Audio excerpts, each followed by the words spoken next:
안녕, 블랙입니다. 동물병원에서 의료사고를 당했는데 수의사의 동물학대까지 의심된다면 수의사를 상대로 동물학대, 즉 동물보호법 위반 및 재물손고의 죄를 물어 관할 경찰서에 고소할 수 있습니다. 동물학대 수의사라니!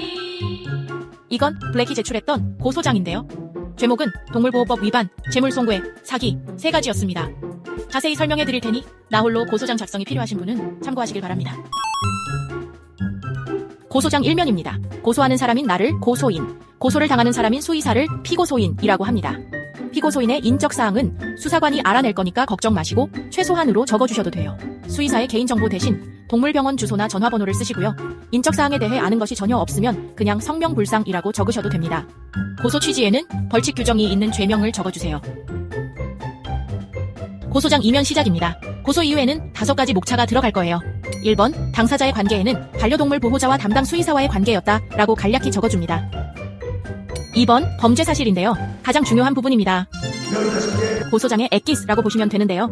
피고소인의 이러저러한 혐의들이 범죄의 성립 요건을 만족한다는 것을 압축적으로 서술해 주시면 됩니다.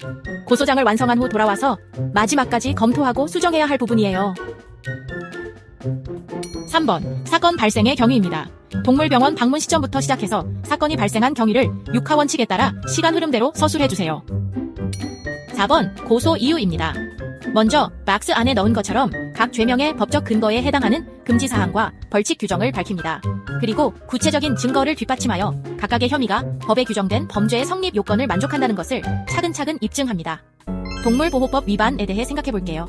예를 들어 반려동물이 입원장에 방치되어 굶어 죽었다고 하면 동물보호법 제8조 제2항 3의 2 위반에 해당하는데요. 언제 어디에서 누가 어떻게 블라블라하에서 반려동물의 영양이 부족하지 않도록 적합한 음식과 깨끗한 물을 제공하지 않았으므로 수의사가 반려동물 사육관리 의무를 위반하였다. 즉 동물보호법 제8조 제2항 3의 2를 위반하였다.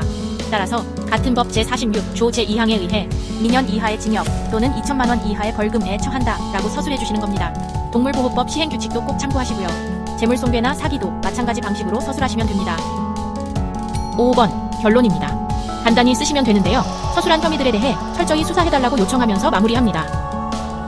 마지막은 입증 방법이에요. 주장을 뒷받침할 증거들을 번호를 붙여 하나씩 나열합니다. 각 증거들은 따로 인쇄해서 고소장과 함께 제출하시면 됩니다. 이제 고소장 어떻게 쓸지 감이 잡히시죠? 자, 그런데 만약 아무 준비 없이 그냥 경찰서에 방문한다면 어떨까요? 안내된 민원봉사실에서 여기에서 바로 고소장을 써낼 거냐? 고 물을 텐데요. 즉석에서 쓰는 고소장은 논리적이고 치밀하기 어렵겠죠. 그래서 고소장은 무조건 미리 철저하게 준비해 가셔야 합니다.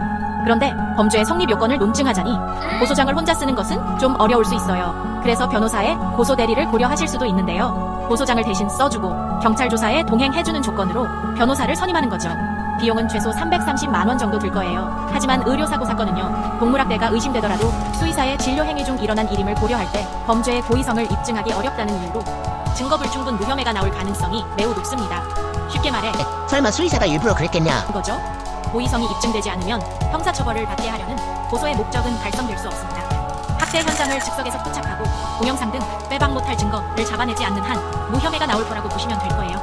사실 수의사의 진료에 대한 동물학대 고소는 애초에 입건도 될까 말까 하답니다. 따라서 고소대리 비용까지 지불할 것인가에 대해서는 신중하게 선택하셨으면 좋겠어요.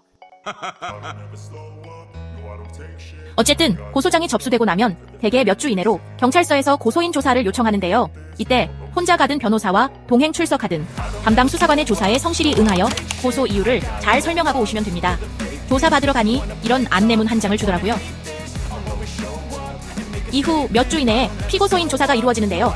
피고소인이 범죄 혐의에 대해 조사를 받는 과정입니다.